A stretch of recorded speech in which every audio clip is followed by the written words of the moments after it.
Hello guys, कैसे हैं आप सभी। मैं हूं आप सभी का मैथ्स टीचर बॉबी सर। आप सभी का वेलकम करता हूं, स्वागत करता हूं आपकी अपनी बढ़िया सी शानदार इसकी इस क्लास के अंदर, जो कि रहने वाली है यूपी पुलिस कांस्टेबल के एग्जाम के लिए। आप सभी देख रहे हैं विजय सूत्र एजुकेशन के इस प्लेटफॉर्म पर, आप मेरे को यहाँ पर देख रहे हैं। ठीक है, एक ऐसा नाम यूपी पुलिस के एग्जाम की अगर आप तैयारी कर रहे हैं, एक ऐसा नाम, एक ऐसा चेहरा, जाना पहचाना चेहरा आपके सामने है, जिसने पिछले कई वर्षों, लगभग 8 से 9 10 सालों में उन लाखों विद्यार्थियों को तैयार किया है, पढ़ाई में इंटर्नशिप दी है, पढ़ाया है, और हजारों लाखों बच्चे आज किसी एग्जाम में सिलेक्टेड है और मैथ में बेहतर स्कोर यहाँ पर किया है। ठीक है, यानी अगर आप मैथमेटिक्स में नंबर लाना चाहते हैं और आप तैयारी कर रहे हैं किसके लिए, यूपी पुलिस के एग्जाम के लिए, तो विश्वास करके आप मेरी क्लास में जुड़ सकते हैं। डेफिनेटली आपको इस क्लास से काफी कुछ फायदा मिलने वाला है, सीखने को मिलेगा। क्या डिस्कस करेंगे, आइए बात करते हैं यूपी पुलिस कांस्टेबल के एग्जाम में। ठीक है, जो मैथ का सिलेबस होता है, उस पूरे के पूरे मैथ के सिलेबस में से बिल्कुल पेपर के पैटर्न और पेपर के लेवल के आधार पर, किसके आधार पर, यूपी पुलिस कांस्टेबल में पेपर के लेवल और पेपर के पैटर्न के आधार पर एग्जाम ओरिएंटेड जो बेस्ट क्वेश्चन बन सकते हैं, उन बेस्ट क्वेश्चंस के साथ एक मॉडल पेपर मैं यहाँ पर करा रहा हूं। ऐसा पेपर आपका बन सकता है। सबसे बड़ी बात क्या है, ये जो क्लास है वो कोई आम क्लासों की तरह क्लास नहीं है। ये क्लास एक एग्जाम हॉल क्लास है, एग्जाम ओरिएंटेड क्लास है। इसका मतलब क्या है, इसमें आपको एग्जाम वाली फीलिंग दिलाने की कोशिश की गई है। यानी कि जिस तरीके से, मान लो ये यही सेट, इस तरीके का पेपर अगर आपके एग्जाम में आता है, तो एग्जाम में बैठने के बाद आपको क्वेश्चन कैसे डील करना है, क्वेश्चन कैसे सॉल्व करना है, उस फीलिंग के साथ आपको क्लास कराई जाएगी। ठीक है, यानी किसी भी सवाल को एग्जाम में सही करना है, कम से कम टाइम में करना है, तो बेस्ट अप्रोच, कैलकुलेशन और शॉर्टकट मेथड से आपको सिखाया जाएगा एग्जाम क्रैक करने के पॉइंट ऑफ व्यू से। तो स्टार्ट करते हैं। साथियों, आज की क्लास का हमारा पहला सवाल हमारी आंखों के सामने है भाई। ठीक है, आज की क्लास का हमारा पहला सवाल हमारी आंखों के सामने है। आज की क्लास का पहला सवाल हमारी आंखों के सामने है। फटाफट देख के बताएंगे इस वाले क्वेश्चन का मेरे भाई आंसर यहाँ पर क्या बनेगा। सवाल कह रहा है, यदि 154 मीटर लंबी रस्सी को 9:5 में बांटा जाता है, यानी कोई भी 154 मीटर लंबी रस्सी है। ठीक है, कोई भी एक रस्सी है, 154 मीटर लंबी कोई भी रस्सी है, जिसे 9:5 में बांटा जाता है, तो बताओ छोटे टुकड़े की लंबाई क्या हो जाएगी। बात को समझने की कोशिश करिएगा। कोई भी एक रस्सी है जिसे 9:5 में बांटा गया है, इसका मतलब है रस्सी की टोटल लंबाई क्या होगी, 14। और 14 का मान दे रखा है मेरे भाई 154 मीटर। 14 का मान दे रखा है, 154 मीटर दे रखा है। सॉल्व करेंगे तो 14 से कितनी बार कटेगा सर, ये 11 बार। तो छोटे टुकड़े की लंबाई क्या होगी सर, ये भी 11 गुना होगी। 11 गुना बोले तो 11×5 55 मीटर।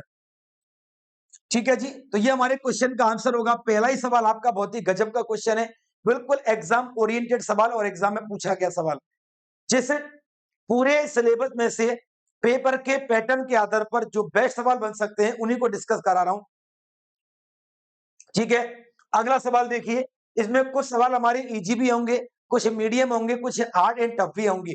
तो आइए देखते हैं इस अगले वाले क्वेश्चन का मेरे भाई जवाब यहां पर क्या बनेगा। कि राजू को एक संख्या को 7 से भाग करने और 21 जोड़ने को कहा गया। राजू से कहा गया कि तुम्हें किसी भी संख्या को 7 से भाग करना है और मेरे भाई आपको यहाँ पर 21 जोड़ना है। और उसने क्या कर दिया, उसने मेरे भाई संख्या में पहले 21 को जोड़ दिया और बाद में 7 का भाग किया। तो उसका जो आंसर आ गया सर, वो क्या आ गया, वो 187 आ गया। दोबारा मेरी बात को सुनिएगा। उससे बोला गया तुम्हें 7 से भाग करके 21 जोड़ना है, पर उसने 21 जोड़ के 7 से भाग कर दिया और आंसर 187 आ गया। तो इसका मतलब क्या हो गया, इसका मतलब हो गया वो संख्या प्लस के 21 बराबर क्या होगा, इधर हो जाएगा 7 7 49 कैरी हो गया 4, 8 8 7 126 और 4 मेरे भाई 130। ठीक है, इसे इधर ले जाऊंगा तो संख्या बराबर क्या बनेगी, ये 21 माइनस होगा, 9 में से 1 गया तो मेरे भाई क्या बचेगा, 8 बचेगा। ठीक है ना, इधर 130 में से 2 गए तो मेरे भाई 128 बचेगा। ये इस नंबर का मान आ गया। एक्चुअल में हमें करना क्या था, एक्चुअल में हमें ये करना था, according to this question actual में हमें ये करना था, पर हमने ये कर दिया। बताइए एक्चुअल में उसका उत्तर क्या होना चाहिए, वो पूछ रहा है इसका सही उत्तर क्या होना चाहिए, उसका सही आंसर है। तो यह आ जाएगा 1288 में 7 का भाग करके आप क्या जोड़ दो, 21 जोड़ दो, आंसर मिल जाएगा। ठीक है, तो 7 से भाग करेंगे, 7 एकम 7, 7 और 56, 7 चौके 28, तो यहाँ पर आंसर बनेगा सर 184 प्लस के 21, 4 और 1 5, 18 और 2 20, यानी कि 205 होगा। यानी सर 205 हमारे क्वेश्चन का राइट आंसर यहां पर बन जाएगा। क्या हो जाएगा सर, 205 हमारे क्वेश्चन का राइट आंसर यहां पर बन जाएगा। ये हमारे सवाल का परफेक्ट आंसर है। मैं उम्मीद करूंगा, देखिए कहने को एक मॉडल पेपर है, यानी कि रिवीजन क्लास की तरह मैं आपको पढ़ा रहा हूं, लेकिन रिवीजन का मतलब ये नहीं होता टीचर आया ऑप्शन डी पर टिक किया सवाल पर आगे बढ़ गया। क्लास का मतलब ये नहीं होता ये करना, क्लास का मतलब ये भी होता है सीखना और सिखाना। भले ही प्रैक्टिस क्लास है, मॉडल पेपर है या रिवीजन क्लास है, पर प्रत्येक सवाल का सॉल्यूशन, उसका कॉन्सेप्ट, उसका मेथड आपकी समझ में अच्छी तरीके से आना चाहिए। इस वे के साथ एज ए टीचर मुझे ये पढ़ाना है। ठीक है ना, आगे देखते हैं मेरे भाई अगले वाले क्वेश्चन का। सर क्या जवाब यहां पर बनेगा, अगला क्वेश्चन क्या है, वह अनुपात ज्ञात करिए जिसमें सवाल कह रहा है कि 192 रुपए प्रति किलोग्राम के मिक्सर को 150 रुपए प्रति किलोग्राम के मिक्सचर के साथ मिलाना है। सवाल ये करा है कि इन दोनों को आपस में मिलाना है और मिलाकर के जो मिक्सर तैयार होगा, है ना, उस मिक्सर पर क्या करना है, उस मिक्सर पर 20% का मुनाफा कमाना है। यानी कि मिक्सर की वैल्यू क्या हो जाएगी 120/100। दोबारा सुनो, इन दोनों को मिलाकर के कोई भी मिक्सचर तैयार करना है। जो मिक्सचर तैयार होगा उस मिक्सचर में कितने का लाभ होगा, 20% का लाभ होगा। और मिक्सचर की वैल्यू क्या होगी सर, ये हो जाएगी 194 पॉइंट में क्या हो जाएगी 40। सर सॉल्व करते हैं, इसे इससे काटेंगे तो सर ये कट जाएगा 162 टाइम्स, यानी कि मिक्सचर की वैल्यू क्या आ गई 162 आ गई। यानी कि इन दोनों को मिलाने के बाद 192 को और 150 को मिलाने के बाद फाइनली जो मिक्सचर बनेगा उसका मान 162 होगा। अब मैं आपको एक लॉजिक समझाता हूं मिक्सचर का।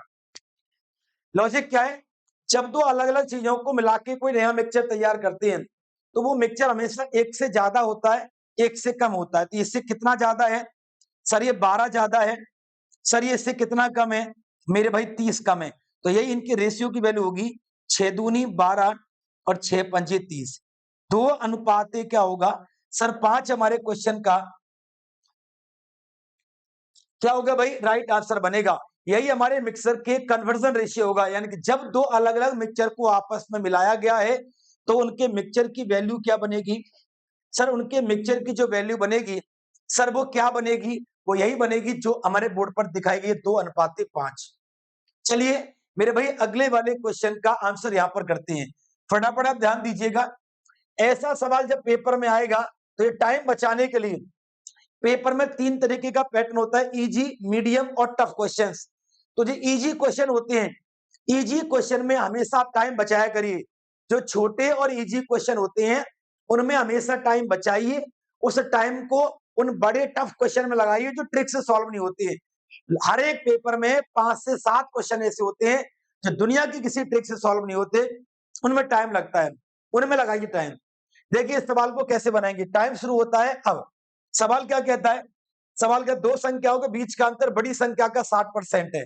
भाई 60% का मतलब क्या होगा 3/5, यानी कि अगर ये बड़ी संख्या है और ये मेरे भाई अंतर है तो इसका मतलब 2 मेरे भाई क्या होगी छोटी संख्या, तभी तो अंतर 3 का आएगा।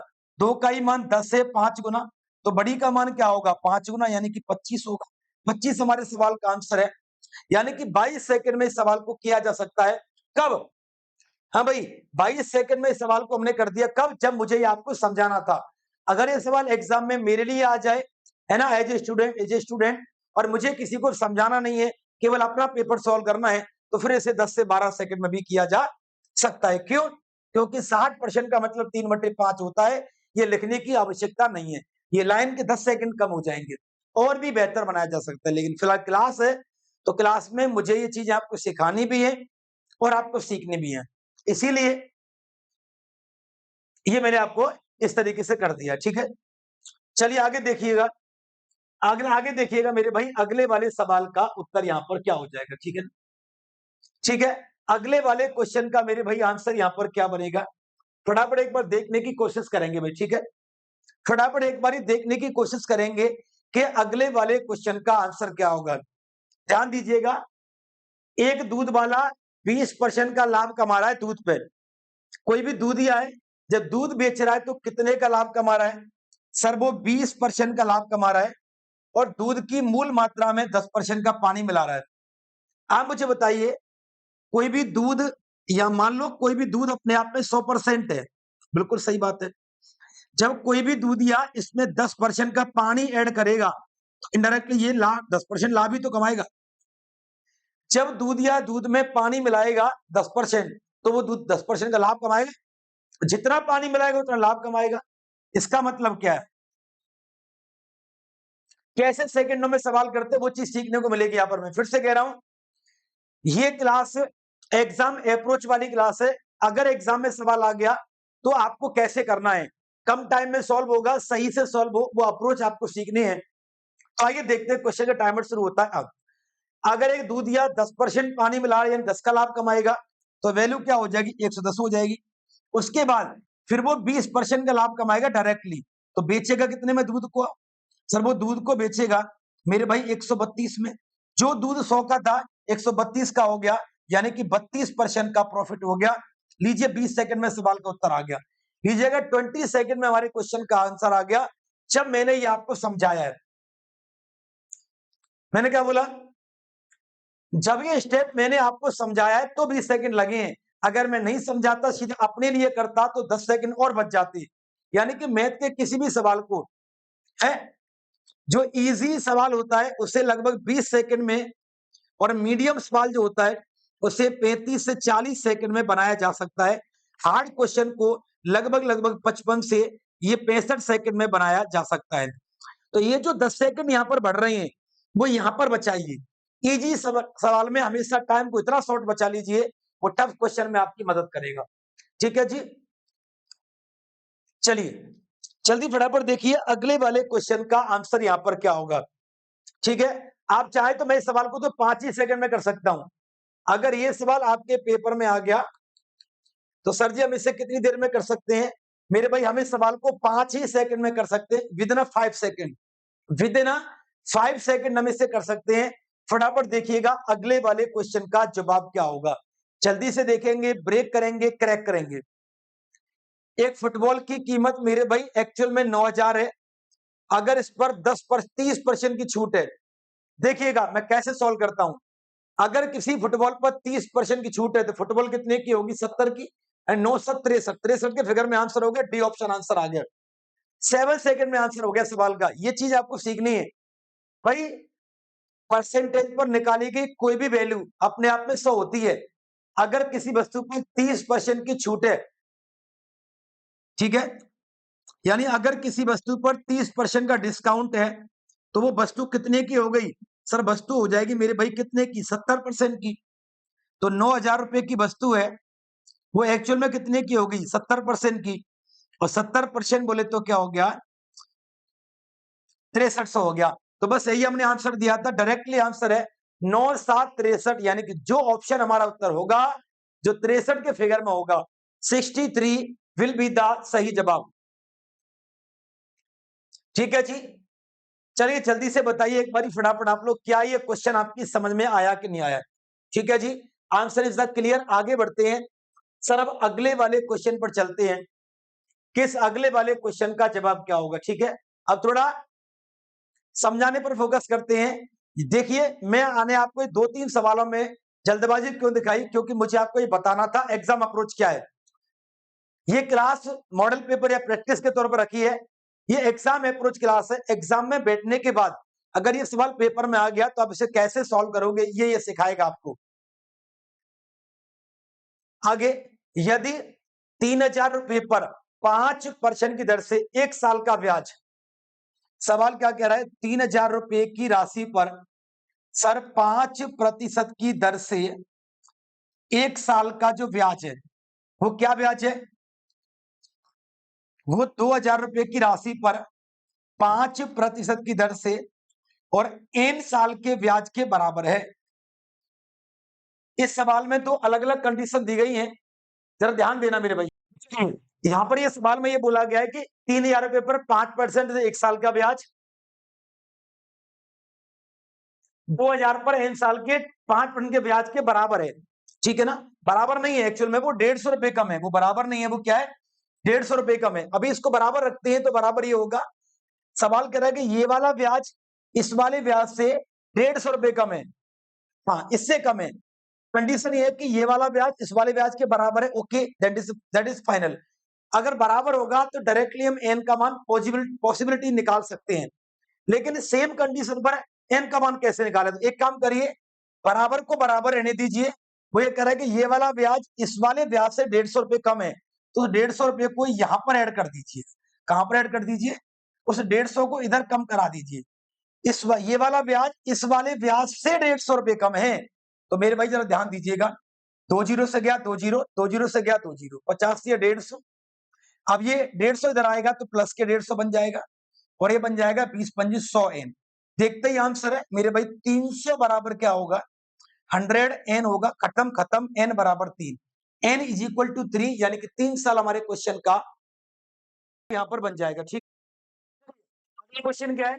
एक राशि में हर साल मूल राशि से 1/5 में भाग की वृद्धि होती है। क्वेश्चन कह रहा है कोई भी राशि है, राशि कितनी है? 10,000 है। ध्यान देना क्वेश्चन पर कैसे ब्रेक होगा सवाल, पढ़ते हुए साथ, मतलब पढ़ना भी है, सोल्व भी करना है और समझना भी है। ये 3 स्टेप को साथ में करना है तो टाइम कम बचेगा, कम लगेगा आपका। हमें बताए कि कोई भी राशि कितनी है, सब 10,000 है, उसके 1/5 की वृद्धि हो रही है। किसी भी राशि में 1/5 हिस्से की वृद्धि है, यानी कि 5 पर 1 की वृद्धि है। अगर 5 पे 1 की वृद्धि है, इसका मतलब वो हिस्सा क्या होगा? 6/5 होगा। ये कितनी बार वृद्धि होगी? 3 साल। तो इस पर क्यू कर दो।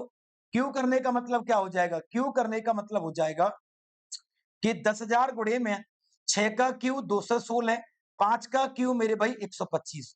सॉल्यूशन पॉसिबल है बिल्कुल। 25 चौके 100, ये कट जाएगा। 25 पंज 125 और 5 अट्ठे 40, 80 गुणा 80 गुणा 216, 0 8 से 48, आंसर के पीछे 80 आएगा, और आंसर के पीछे 80 केवल एक ही जगह पर है, ज्यादा नहीं करना। अभी भी बहुत सारे बच्चे से कैलकुलेट करेंगे, 216 गुणा 80 नहीं करना मेरे प्यारे बच्चों, 0 लगाइए पीछे, और 8 छिक्के 48, यानी कि आंसर के पीछे 80 आएगा, और आंसर के पीछे 80 आएगा। एक ही ऑप्शन दिखा हमें, ज्यादा नीड ही नहीं अपने को दिमाग लगाने की। चलिए, यदि एक माल के लागत मूल्य में, सवाल कह रहा है क्या? ये तो गजब का सवाल है यार, इस पर इंपोर्टेंट लगाइए। बिल्कुल एकदम उभरता हुआ पैटर्न है, उभरता हुआ पैटर्न, यानी कि एक ऐसा सवाल जो बेसिक भाषा पर डिपेंड है, लेकिन आजकल का ट्रेंडिंग टॉपिक है, ये आजकल आता है ये सवाल पेपर में। यदि एक माल के लागत मूल्य में कितने परसेंट जोड़ा जाना चाहिए कि अंकित मूल्य पर 10% की छूट देने के बाद भी 20 का लाभ हो जाए? यानी किसी वस्तु पर डिस्काउंट कितने का देना है मेरे भाई? 10% का, और प्रॉफिट कितने का कमाना है? 20% का। बहुत सिंपल सा लॉजिक है। एक वस्तु है जिस पर छूट आएगी 10 की, लाभ कमाएगा 20 का, तो उसके, तो बताइए, तो उसका मतलब, तो उसके मूल्य में कितने की वृद्धि कर जोड़ा जाना, ये बताना है। तो 10 की छूट का मतलब वैल्यू क्या होगी? 90। 20 के लाभ का मतलब 120 हो गया, यानी कि 30 तिया 90 और 30 चौके 120। कितना जोड़ेंगे? एक कितने पर? 3 पर, और 1/3 का मतलब होगा 33% अप्रोक्स। क्यों? एग्जैक्ट आंसर आएगा 33.33 आएगा। ओके, तो 33.33 ऑप्शन में नहीं है, तो फिर हम 33 को टिक करेंगे। बहुत सारे विद्यार्थी परेशान हो जाएंगे कि आंसर आ रहा है 33.33, ये तो ऑप्शन में नहीं है।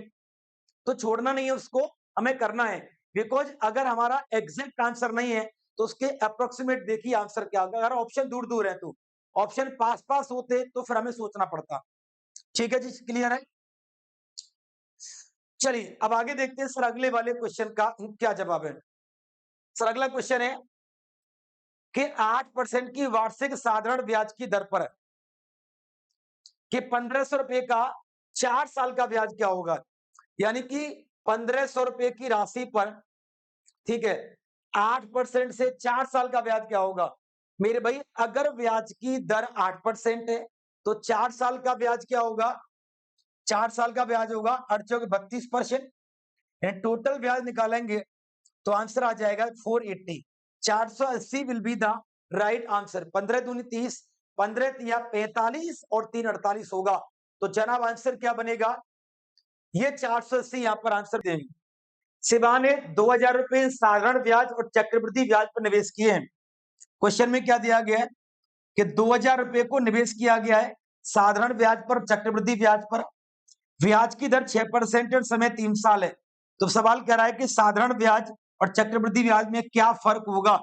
मेरे भाई फर्क का मतलब है इनके बीच का अंतर क्या होगा। 2000 रुपए को 6% से 3 साल के लिए दिया गया है, दोनों ब्याजों का अंतर क्या होगा? तो सबसे पहले आपको इसका कॉन्सेप्ट मालूम होना चाहिए, इसकी स्मार्ट अप्रोच, जिससे सवाल कम टाइम में होगा, कि चक्रवृद्धि ब्याज और कभी भी साधारण ब्याज, यानी अगर समय 3 साल है, यानी अगर समय 3 साल है और चक्रवृद्धि ब्याज और साधारण ब्याज में फर्क यानी कि अंतर क्रिएट करना है, तो अंतर का लॉजिक होता है मेरे भाई P गुणे में सर R बटे में मेरे भाई 100 का स्क्वायर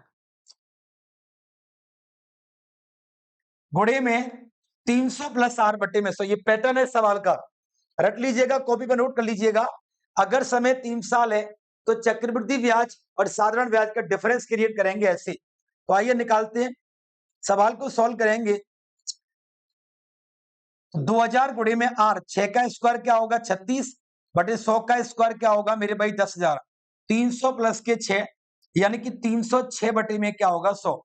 अब इसे कैलकुलेट कर दीजिएगा, 3 जीरो से गई 1 2 और ये 3 जीरो, अब कोई किसी से नहीं कटेगा।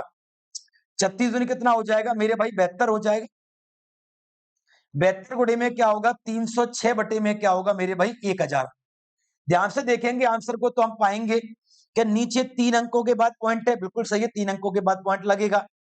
तो आंसर एग्जैक्ट नहीं आएगा, अप्रोक्सीमेट में आएगा। पहला तो ये है। अगर मैं इसे 306 को, देखो जल्दी से क्वेश्चन को सॉल्व करने का तरीका क्या है, इतना तो मालूम है पॉइंट लगेगा तो एग्जैक्ट आंसर नहीं आएगा। अब इसे चेक करिए, अगर मैं 6 गुणा 72 करता हूं तो 6 दूनी 12, 6 सत्ते 42 और एक क्या हो गया 43, ठीक है। अब मैं 3 गुणा 72 करता हूं तो 3 का मतलब ये 306, 306 को मैंने ऐसे लिख दिया है 300 प्लस के 6, अपने माइंड में ऐसे लिख लिया है। तो 2 जीरो इधर आ जाएंगी, है ना, 3 दूनी 6, 3 सत्ते 21 और एक 22। तो जो आंसर आएगा वो 22 के बाद आएगा, और 22 के बाद आएगा तो ऑप्शन नंबर ए है, ठीक है। आपको केवल हल्का सा कैलकुलेट करना है, इतना तो मालूम है 3 छोड़ के पॉइंट लगेगा। तो लास्ट के 3 डिजिट को सॉल्व ही मत करिए, 3 डिजिट से आगे की वैल्यू सॉल्व करिए, क्योंकि ऑप्शन पॉइंट में है ही नहीं है। तो हमें पॉइंट से पहले का अप्रोक्सीमेशन चेक करना था, ये आंसर आ गया। तो जो सवाल बड़े होते हैं, जिन सवालों में कोई ट्रिक नहीं लगता, जो बेसिक कॉन्सेप्ट पर आधारित होते हैं, उनमें आप कैलकुलेशन में टाइम बचाकर ही एग्जाम को बढ़िया बना सकते हो, अन्यथा नहीं बन पाएगा। आइए, एक्स वाई जेड एक व्यापार में पैसा निवेश करते हैं, ठीक है, और जब निवेश करते हैं तो उनके समय का अनुपात है 5 3 9, लाभ इतना है, तो निवेश क्या होगा? सबसे पहली बात, जब 2 या 2 से अधिक व्यक्ति मिलकर कोई साझे का व्यापार करते हैं तो मेरे भाई उनका लाभ क्या होता है? पहले कंसेप्ट लिखिएगा, एक लाइन में आंसर आ जाएगा। लाभ बराबर क्या होता है? लाभ बराबर होता है, लाभ बराबर होता है निवेश गुणे में समय अवधि। ध्यान रखिएगा, जब 2 या 2 से अधिक व्यक्ति मिलकर के कोई साझा करते हैं, व्यापार करते हैं, बिजनेस करते हैं साथ में, तो उनका लाभ क्या होता है? लाभ होता है निवेश की पूंजी गुणा समय की अवधि। हमसे क्या पूछा गया है? हमसे निवेश पूछा गया है, यानी हमसे निवेश पूछा गया है, तो मेरे भाई क्या निवेश बराबर क्या होगा? तो निवेश बराबर मेरे भाई क्या लाभ बटे समय नहीं होगा? बताइए, क्या निवेश बराबर लाभ बटे समय नहीं होगा? आप कहेंगे जी बिल्कुल होगा। तो लाभ कहां है बताइए? लाभ है 6 9 और 8, समय क्या दे रखा है मेरे भाई? बटे में 5 सर, बटे में 3 और बटे में 4। बस, जब लाभ बराबर है निवेश गुणे में समय, तो निवेश बराबर क्या होगा? लाभ बटे समय। 3 तिया 9 एंड 4 दूनी 8। सॉल्यूशन करेंगे तो आएगा 6 अनुपात 5 तिया 15 अनुपात 5 दूनी 10। तो 6 15 और 10 हमारे क्वेश्चन का जवाब है। ये डी ऑप्शन हमारे सवाल का आंसर हो जाएगा। ये डी ऑप्शन, थोड़ा सा मैंने जूम ज्यादा कर दिया है, मैंने नहीं किया, वो बोर्ड के साइज से परे चला गया क्वेश्चन। ठीक है, तो चलिए 6, 15 और 10 हमारे क्वेश्चन का ये राइट आंसर है। ठीक है, इसकी वजह से ऑप्शन छुप गया है। ठीक है, इस मार्कअप की वजह से। चलिए आगे देखिए, अगले वाले क्वेश्चन का क्या आंसर है। इस सवाल को हम हल्के में बिल्कुल ले सकते हैं, मैं इसे 2 सेकंड में कर सकता हूं, केवल विद इन 2 सेकंड, लेकिन आपको समझना भी है और समझाना भी है, तो प्रॉपर टाइम लीजिए, क्वेश्चन को सॉल्व करिए। यदि 8 व्यक्तियों के समूह का औसत वजन सर 2.5 किलो बढ़ गया, 8 व्यक्तियों का वजन 2.5 किलो बढ़ गया, तो मेरे भाई टोटल क्या होगा, 2.5 गुणा 8 कर लीजिए भाई। 8 व्यक्तियों का औसत वजन 2.5 किलो है, 8 व्यक्तियों का औसत वजन 2.5 किलो है, तो टोटल क्या होगा, 25 इंटू 200 यानी कि 20 किलो बढ़ेगा। बढ़ने का मतलब क्या होगा, बढ़ गया, 20 किलो बढ़ गया, है ना। यानी 54 किलो का वजन था, जिस पर 20 किलो बढ़ गया, तो वजन क्या हो गया मेरे भाई, 74 किलो हो गया। यानी ऑप्शन क्या हो गया सर, यानी कि ऑप्शन नंबर हमारा क्या हो गया, ये सी यहां पर हो जाएगा। ठीक है जी, ए हो जाएगा 74 किलो। चलिए अब आप लोग करके बताइए फटाफट जल्दी से, चलिए अब आप लोग करके बताइए जल्दी से इस वाले क्वेश्चन का मेरे भाई आंसर ये क्या बन पाएगा। एक कार्यालय में काम करते हुए एन व्यक्ति 60 दिनों में काम पूरा करते हैं, यानी कि एन व्यक्ति हैं और जो 60 दिन में काम पूरा करते हैं। सवाल कह रहा है कि यदि एन व्यक्तियों में 12 व्यक्ति काम पर और आ जाएं, है ना, तो 12 दिन कम लगेंगे। 60 दिन लग रहे थे, 12 दिन कम लगेंगे, यानी कि 48 दिन लगेंगे। एन आदमी जिस काम को 60 दिन में कर रहे थे, एन प्लस 12 आदमी उसे 48 दिन में कर देंगे। तो 12 पंजे 60, 12 चौकी 48, ये हो जाएंगे 5 एन माइनस के 4 एन बराबर क्या होगा 48, इसका अंदर गुणा कर देंगे, तो एन बराबर क्या बनेगा सर 48 यहां पर बनेगा। तो यही सवाल का उत्तर है कि शुरुआत में वहां कितने लोग थे, शुरुआत में वहां एन लोग थे और एन का ही मान क्या होगा 48 यानी कि 48 होगा। सर क्या होगा भैया, सर एन का ही मान वहां पर क्या होगा सर, ये 48 यानी कि 48 हो जाएगा। N will be the right answer 48। ठीक है जी, तो एन हमारे सवाल का उत्तर होगा। आगे देखिए एक और सवाल, भाई बिल्कुल एकदम पेपर का पैटर्न लगा दिया है, पूरे सिलेबस में से पेपर के पैटर्न के आधार पर बिल्कुल किस तरीके का पेपर बन सकता है, वही क्वेश्चंस मैंने उठाए हैं और उनको एग्जाम के पॉइंट ऑफ व्यू से ही सॉल्यूशन बता रहा हूं कि अगर इस तरीके के सवाल पेपर में आते हैं तो कौन से सवाल को किस तरीके से डील करना है, किस सवाल में टाइम बचाना है, किस में टाइम लगाना है। विपरीत दिशाओं में चल रही है 2 ट्रेन, 54 सेकंड और 1.5 मिनट की बात हो रही है। चलिए मैं कोई व्यक्ति हूं जो प्लेटफॉर्म पर खड़ा हुआ हूं, 2 ट्रेनें ये विपरीत दिशाओं में चल रही हैं, चाहे ये ट्रेन मुझे पार करेगी तो 54 सेकंड लेगी, ये पार करेगी तो 1.5 मिनट लेगी। 1.5 मिनट का मतलब होता है 90 सेकंड। कोई भी 2 ट्रेन विपरीत दिशा में जाएंगी तो इस व्यक्ति को पार करेंगी टाइम इतनी इतनी देर में। एक बात बताओ, जब ये ट्रेन मुझे पार करेगी और ये मुझे इधर से पार करेगी तो दोनों एक दूसरे को भी तो पार करेंगी। जब ये दोनों मुझे व्यक्ति को पार करके आगे बढ़ेंगी तो खुद को भी तो पार करेंगी और खुद को पार करेंगी 74 में, बस मिल गया। पहली व्यक्ति को पार करेगी 54 में, दूसरी करेगी 90 में, ये दोनों क्रॉस करेंगी, एक दूसरे को पार करेंगी 74 में। 90 कहां से आया, 1.5 मिनट का मतलब 90 सेकंड होता है। और मैंने कई बार बताया है, जब दो अलग अलग वैल्यू की कोई भी कंबाइंड मिक्सड वैल्यू भी दे रखी हो वहां एलिगेशन लगाते हैं। 90, 54 और 74 में एलिगेशन का मतलब होता है इनके बीच का गैप, इनमें कितने का अंतर है 20 का, इनमें कितने का अंतर है 16 का, 4 चौकी 16, 4 पंजे 20। तो जो आंसर बनेगा सर वो क्या बनेगा मेरे भाई, वो 4:5 बनेगा। भैया क्या बनेगा, 4:5 बनेगा। और यही क्या होगा, इनकी स्पीड का रेशियो होगा, यानी इनकी स्पीड का रेशियो होगा। सर ऐसे कैसे बदल दिया मैं बताता हूं। अगर सवाल में दिया गया डाटा समय का है, समय चाल दूरी का एक स्पेशल नियम होता है क्या कि समय चाल का विपरीत अनुपाती होता है। याद रखिएगा, समय चाल का विपरीत अनुपाती होता है। अगर दिया गया डाटा समय का है तो आंसर काहे का आएगा, चाल का आएगा। अगर दिया गया डाटा चाल का होता तो आंसर समय का आता।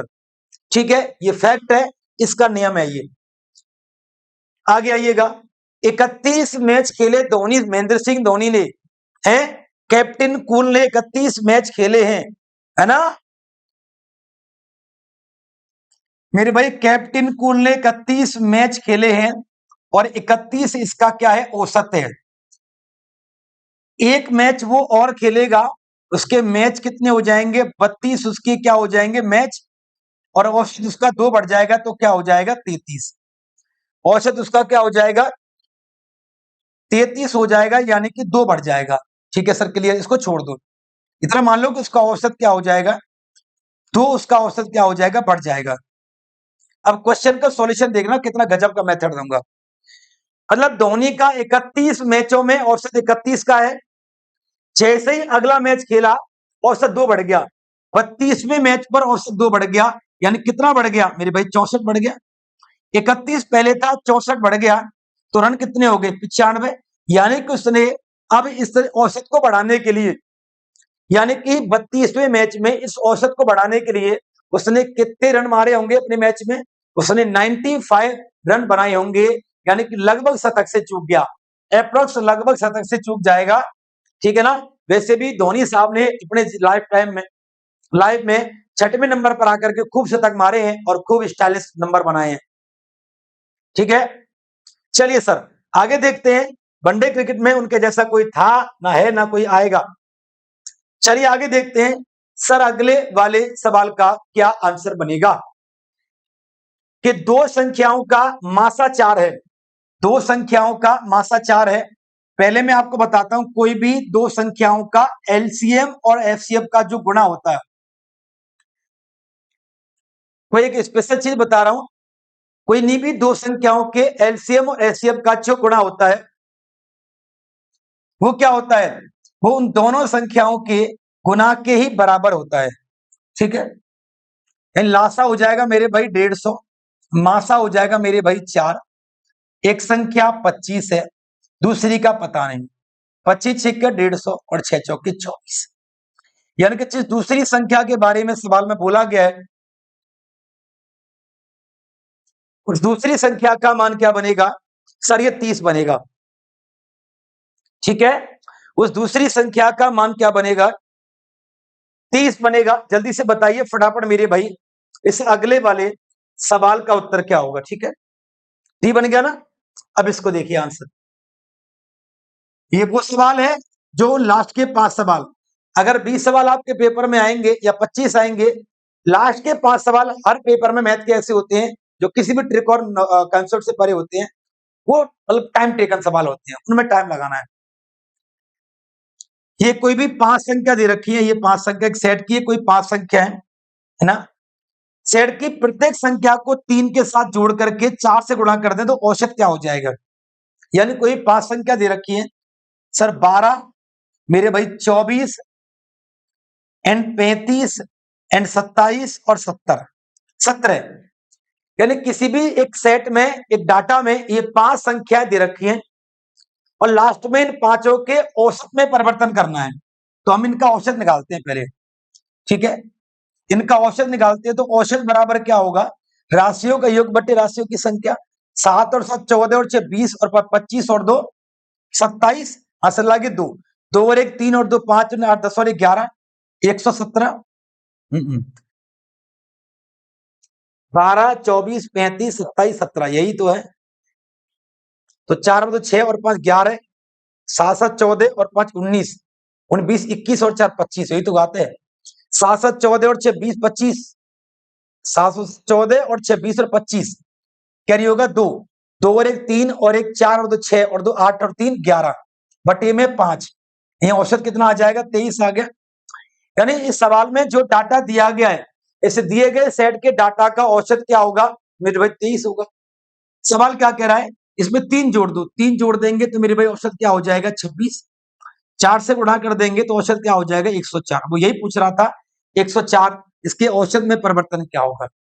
ठीक है कि नहीं है।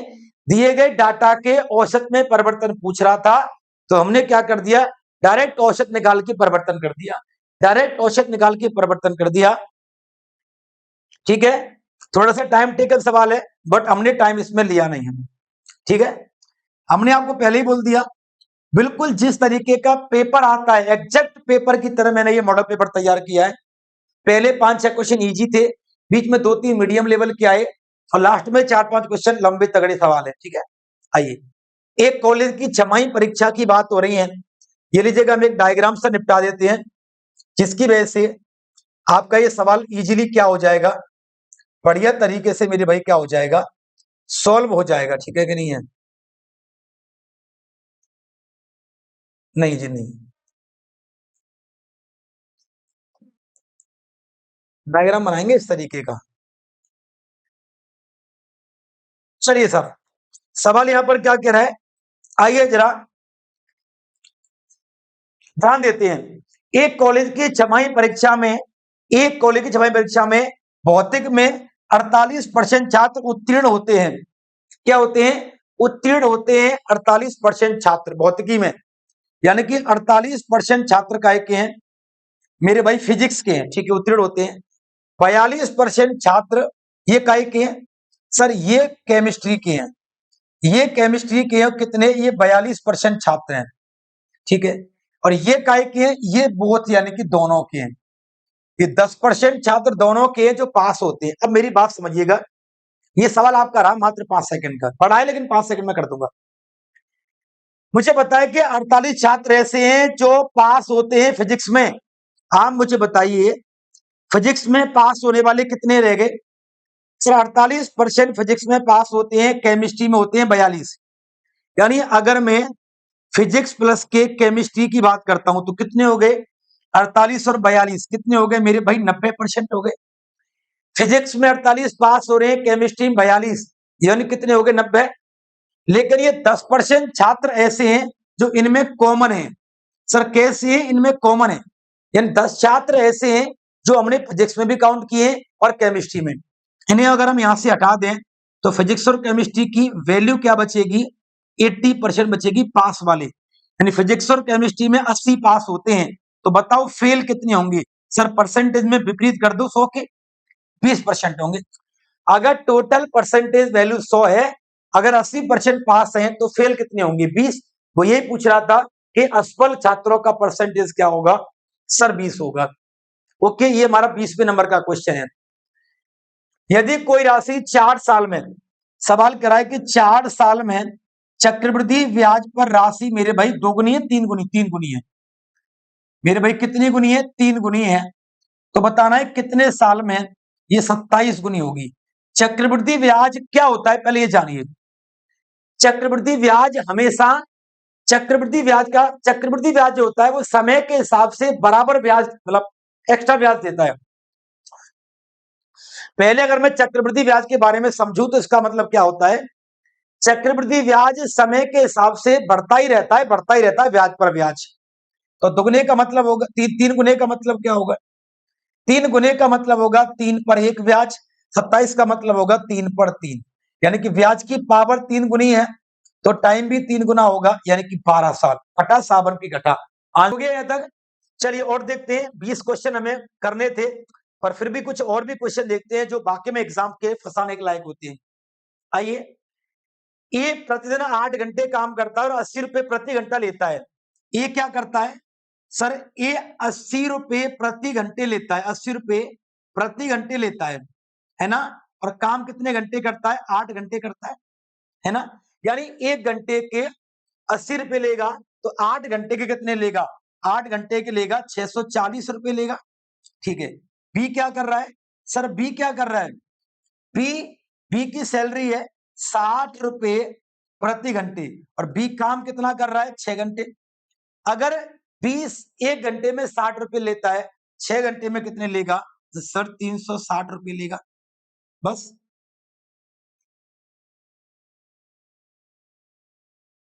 सवाल कह रहा है ए और बी की प्रतिदिन की मजदूरी क्या होगी, प्रतिदिन 1 दिन की मजदूरी। एक दिन की मजदूरी, है ना, यानी कि 4 से कट जाएगा 16 बार, 4 से कट जाएगा 9 बार, तो आंसर क्या बनेगा 16 अनुपात यहाँ पर 9 बनेगा। ठीक है, एक दिन का मतलब फुल डे की मजदूरी बतानी है, जितने टाइम उसने काम किया है उतने दिन। ठीक है कि नहीं है? बताओ भाई यहां तक आंसर आया कि नहीं आया? फटाफट से जल्दी से बता दो मुझे कि यहां तक मेरे भाई आंसर आ गया। भाई अगर मैं 1 घंटा के 80 रुपया कमा रहा हूं तो 8 घंटा काम कर कितने रुपया कमाऊंगा, ये पूछा हुआ है, प्रतिदिन की मजदूरी पूछी है।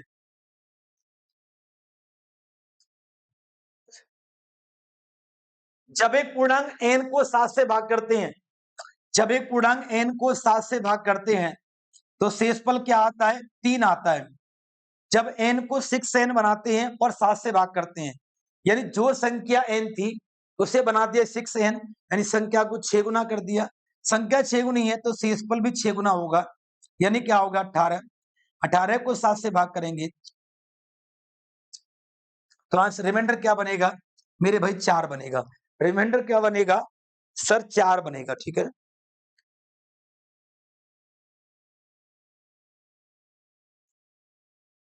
हो गया भैया तक? एक और देखो फटाफट सवाल, क्या सवाल है, एकदम लाजवाब सवाल है, बिल्कुल एग्जाम ओरिएंटेड क्वेश्चन है। आप ये मान के चलिएगा कि ये सवाल आपके पेपर में फंस गया, आप तो ये मान लेना कि ये सवाल आपके पेपर में आ गया, इसमें कोई दोहराया नहीं है। जल्दी फटाफट एक बार क्लियर है? अगला सवाल देखते हैं क्या कह रहा है।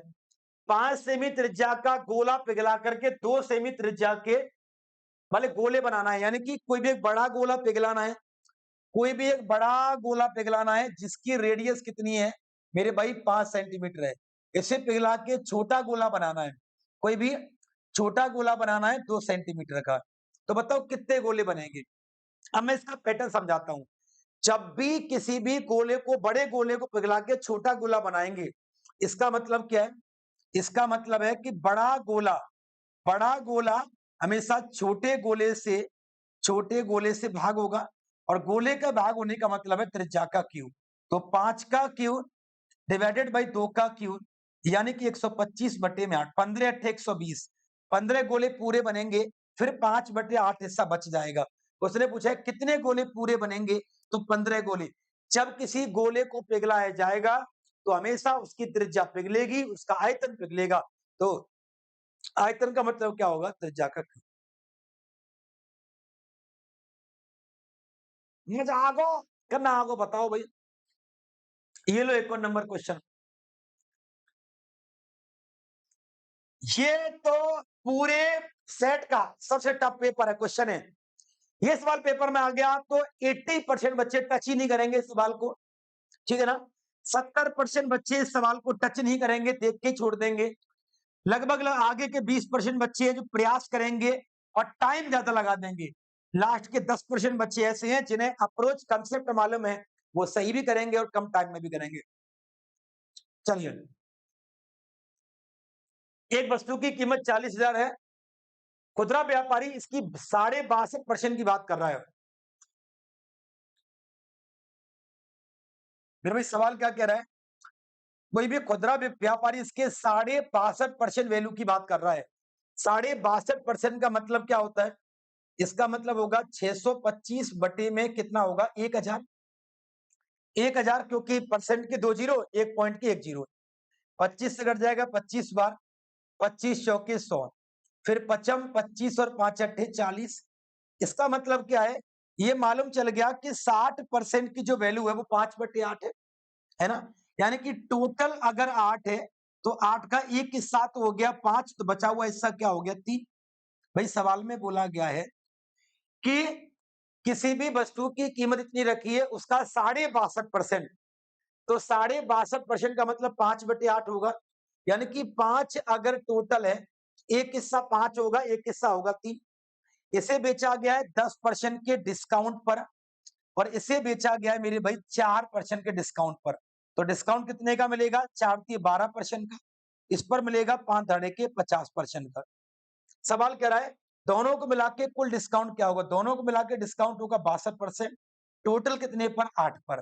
कितनी बार कटेगा, 31 बटे में 4। 31 बटे 4 का मतलब होगा 7.75 का डिस्काउंट होगा टोटल। एक चीज आपने देखी, मैंने 40,000 का यूज ही नहीं किया, मैंने 62.5 का इस्तेमाल ही नहीं किया, इसकी फ्रैक्शन को तोड़ के इस्तेमाल किया है बस। ठीक है ना? तो जो बच्चे टाइम लगाएंगे वो 40,000 का यूज करेंगे, इसलिए उनको टाइम लगेगा। तो ये कॉन्सेप्ट यही है कि अगर किसी भी प्रश्न का डाटा परसेंटेज में दिया गया है, उत्तर परसेंटेज में पूछा है, तो हमें एक्चुअल डाटा की नीड नहीं होती है। ये सवाल का फैक्ट है, ठीक है? और ये हमारा आज की क्लास का सबसे इंपॉर्टेंट क्वेश्चन। यूपी पुलिस का एग्जाम देने जा रहे हो, इसका स्क्रीनशॉट लेके जाओ, इसे पढ़ के जाओ, इसे सीख के जाओ। क्यों? क्योंकि आपके पेपर में आ रहा है। ये क्वेश्चन आपके पेपर में बिल्कुल आ रहा है, बिल्कुल आ रहा है, बिल्कुल आ रहा है। अच्छा चलिए, सवाल क्या कह रहा है? एक वस्तु पर 20 का डिस्काउंट है। 20 का मतलब होता है 1/5, 5 पर 1 का डिस्काउंट है। 10% बोले तो 1/10 यानी कि 10 पर 1 का डिस्काउंट है। 15% बोले तो 3/20 यानी कि 20 पर 3 का डिस्काउंट है। तो 5 पर 1 का डिस्काउंट है, वस्तु 4 की है। 10 पर 1 का डिस्काउंट है, वस्तु 9 की है। मेरे भाई 20 पर 3 का डिस्काउंट है, वस्तु 17 की है। 4 से काट देंगे 5 बार, पचम 25 दाड़े के 250, इधर आ जाएगा 250, इधर आ जाएगा 17 नंबर 153। 250 की वस्तु 153 की हो गई। इसका मतलब डिस्काउंट कितने का लग गया बताओ? डिस्काउंट कितने का लग गया? 250 में से 150 गई, तो 100 में से 3 गए तो 97 का लग गया। कितने पर? मेरे भाई 250 पर। गुणा करेंगे 100 का।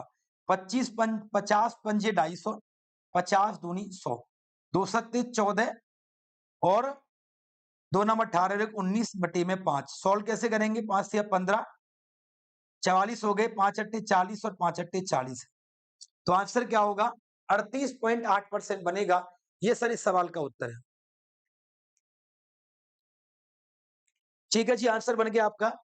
तो ये 25 क्वेश्चन हमने यहाँ पर आपके सेट में कर दिए हैं, ठीक है? और ये सवाल हमने छोड़ा है आपके होमवर्क के लिए। किसके लिए छोड़ा है?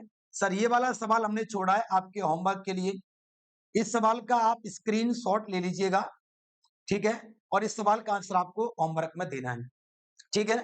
जब ये क्लास एंड होकर के आपको वीडियो मिलेगी, इसके कमेंट बॉक्स में जाकर के आपको इसका उत्तर देना है। एक बात और बता दूं, यूपी पुलिस कांस्टेबल के एग्जाम की आप तैयारी कर रहे हो और मैथ्स में प्रॉब्लम है, कहीं भटकने की आवश्यकता नहीं है। मेरी क्लास को लीजिए, मैं गारंटी देता हूं कि मैथ में पूरे नंबर आ जाएंगे।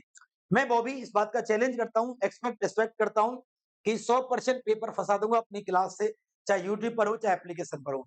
आपको विश्वास मेरे पर आए, और पिछले 7-8 साल से मैं यूं ही यूट्यूब पर खूब नाम और बच्चों को पढ़ाया है, नाम बनाया है पुलिस में। तो ये विश्वास लेकर के आप पढ़ सकते हैं। मेरा वादा है आपको सफलता मिलेगी और आपका मैथ क्या होगा? बेहतरीन होगा।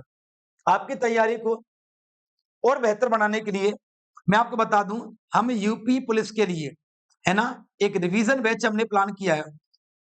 क्या? एक रिवीजन बैच हम लेकर के आए हैं, रिवीजन बैच, ठीक है ना, मात्र 45 डेज का, और ये मात्र 149 रुपीज का है, ठीक है ना। हमारी क्लास के डिस्क्रिप्शन बॉक्स में, किसके? हमारी क्लास के डिस्क्रिप्शन बॉक्स में हमारे एप्लीकेशन का लिंक आपको दिया गया होगा, ठीक है ना। हमारी वेबसाइट का लिंक दिया गया होगा, विजय सूत्र एजुकेशन, वहां पर जाकर के बैच को ज्वाइन कर लें। इसमें आपको क्या मिलेंगी? 45 रिकॉर्डेड वीडियो क्लास मिलेंगी, ठीक है। 15 आपको फुल लेंथ आपको टेस्ट मिलेंगे, 5 ऑल यूपी रैंक टेस्ट मिलेंगे, ठीक है। डाउट क्लास आपको यहाँ पर मिलेगी, ई नोट्स आपको मिलेंगे, ठीक है। तो मात्र 149 रुपए का कंप्लीट पैकेज बैच आपको मिल रहा है। तो जल्दी जाकर के इस बैच को ज्वाइन करिए, इसका लाभ उठाइए।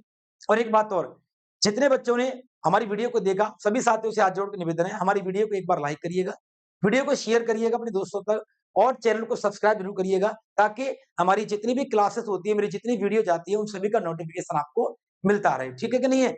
और कमेंट करके प्लीज बताना जरूर आपको ये क्लास कैसी लगी, और क्या जैसे यूपी पुलिस की तैयारी आप यूट्यूब से करना चाहते हो, अगर ये क्लास आपको अच्छी लगी है तो कमेंट करके बताना कि मैं आपके लिए कोई लाइव सेशन प्लान करूं या नहीं करूं। मैं सोच रहा हूं लाइव सेशन प्लान करना, यानी 1 घंटे की या 40 मिनट की एक क्लास पर डे हो, एक मॉडल पेपर की आपके लिए डेली। तो अगर आप तैयार हैं तो कमेंट करके बताइएगा, मैं लाइव सेशन आपके लिए लेकर के आऊंगा टीम से बात करके। थैंक यू, शुक्रिया, बाय बाय, टेक केयर दोस्तों।